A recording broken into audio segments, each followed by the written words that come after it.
ভালো করে তো চলতেছ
ভাইজান ভালো আছেন?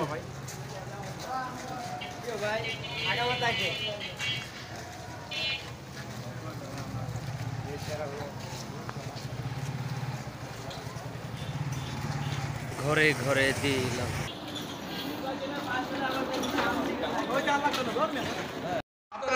ফতুল্লা সিদ্ধিরগঞ্জ দিয়েছিল নির্বাচনী এলাকা 4, এখন সিদ্ধিরগঞ্জ সোনারগাঁ নিয়ে নির্বাচনী এলাকা 3। এছাড়াও রয়েছে আমাদের আরো 3টি নির্বাচনী এলাকা, অর্থাৎ 5টি নির্বাচনী এলাকা নারায়ণগঞ্জ জেলার মধ্যে। এই 5টি নির্বাচনী এলাকায় 2001 সালে আমি সহ আরো 4 জন বিএনপি মনোনীত প্রার্থী আমরা বিজয়ী হয়ে আমরা এমপি দায়িত্ব পালন করেছি। আগামী যে নির্বাচন হবে সেই নির্বাচনও যাতে নারায়ণগঞ্জের 5টি আসনে বিএনপি মনোনীত প্রার্থীরা বিজয় লাভ করে সেই জন্য আমি প্রত্যেক দিন কাজ করে যাচ্ছি। আপনারা হয়তো দেখেন আমি নিরলসভাবে কাজ করে যাচ্ছি, আপনারা দেখেন।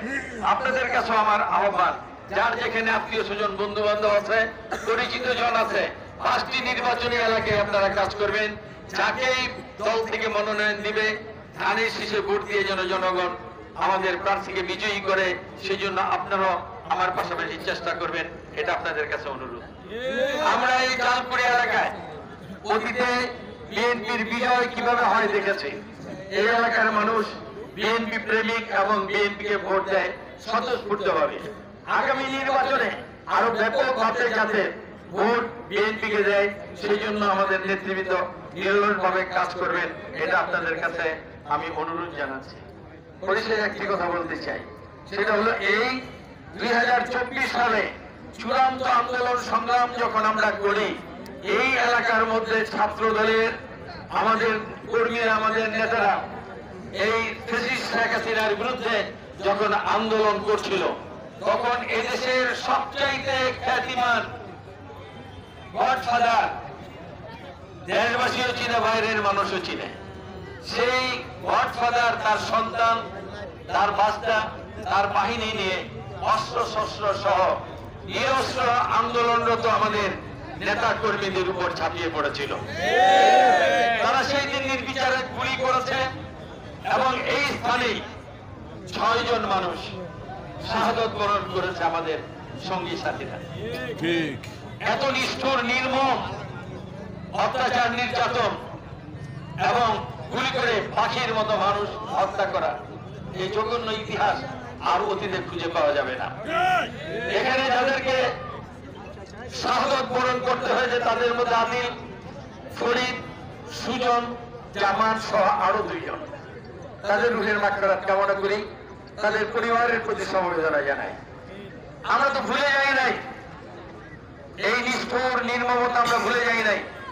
তারপরে আমরা প্রতিহিংসা পরায়ণ নই। বিএনপি গণতান্ত্রিক একটা রাজনৈতিক দল, প্রতিহিংসায় বিশ্বাস করে না। সেই কারণে আমরা সুযোগ পেয়েও তাদের উপর সেই প্রতিশোধ নেই নাই।